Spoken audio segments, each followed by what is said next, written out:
A couple weeks ago, Minecraft announced that bundles will be coming into Minecraft officially within the next few weeks, but as of today's most recent beta slash preview, we still haven't seen them introduced inside the game.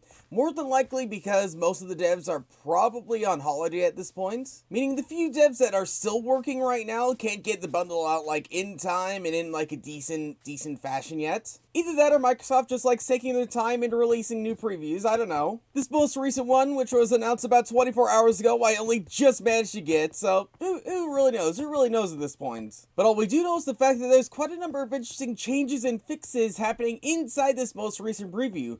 First of which being the fact that trapdoors and fence gates no longer actually push the player when they're actually activated by redstone. So as we can see now, then yeah, we are no longer getting pushed by these things. Before they would just like push us out of the way when they do get close up like that. But now as this one preview, they no longer do that, which is a pretty handy thing. Not one I'm gonna notice too often, but still something we can point out. Something else to point out is the fact that one-way collision has been added, and I'm not exactly sure how you activate this, and I'm not exactly sure what it does, but it has something to do with doors, trapdoors, fence gates, and things like that. Rooted Dirt now has the exact same sounds that Java Edition does to add just a little bit more parity, so if we actually place it down a little bit.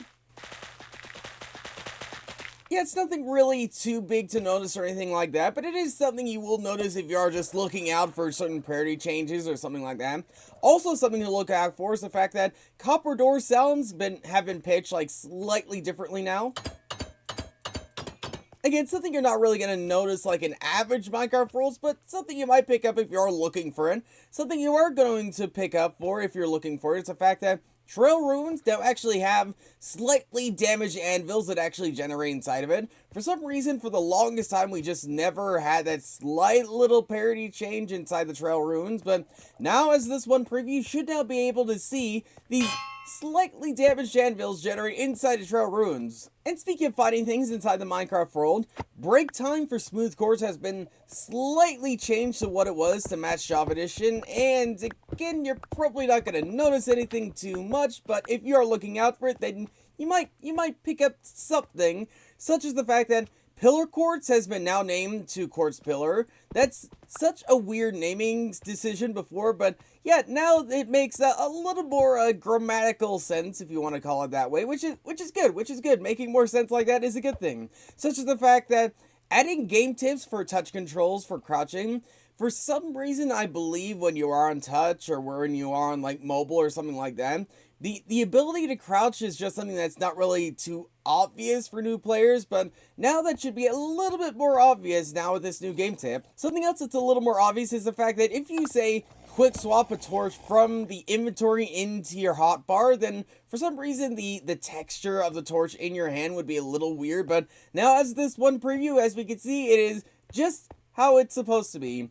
Speaking of just things how they're supposed to be, mountain vehicles no longer give slight velocity, upward velocity when actually dismounting. So say we actually get inside this one boat and we just like hop out to get on this one block right here, we can see it does it extremely smooth. Instead of it, I believe, just having us jump up from the boat and out now you can just like instantly go from one thing to another, just like that. And on the topic of going from one thing to another, Legacy Worlds no longer have chunks that don't render. For some reason, when you were to export one Console Edition world or something like that into Bedrock Edition, there's certain chunks off in the distance that just for some reason never were to generate. Kind of like what we're seeing off of that mountain off in the distance right there, but now as this one preview, that should no longer be the case now. Something else that should no longer be the case is the fact that for some reason, some structures on maps just never were to be seen on, say, like, I don't know, cartographer maps and ocean explorers or something like that,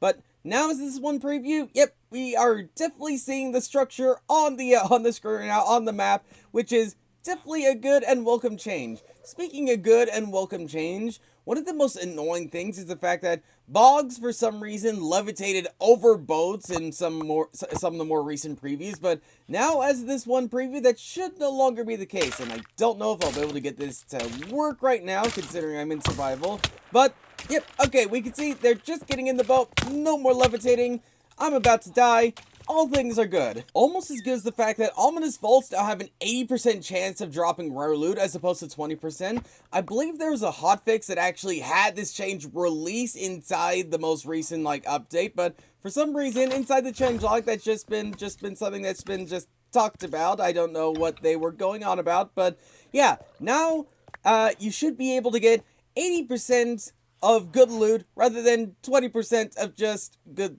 loot. That didn't make any sense at all. It's very early in the morning. My brain hasn't quite woken up yet. And speaking of not quite waking up yet, you can now create 5 separate realm invite links in the case you want to. There's a bunch of realm changes inside this one preview, and this one is just a little bit more noteworthy considering the fact that now you have 5 separate options on like inviting friends as opposed to like 1. Well, no, it's more like one specific option, just 5 different ways of giving you that option. And yeah, these are some of the most interesting things inside this one preview, and even if bundles weren't inside of it, it's still pretty interesting seeing all these different types of changes and things like that. But yeah, the second we actually see bundles, I'll be making a video on it, explaining everything to do with it, and I'm very much so looking forward to that. But until then, thanks for watching, and I'll see you all later.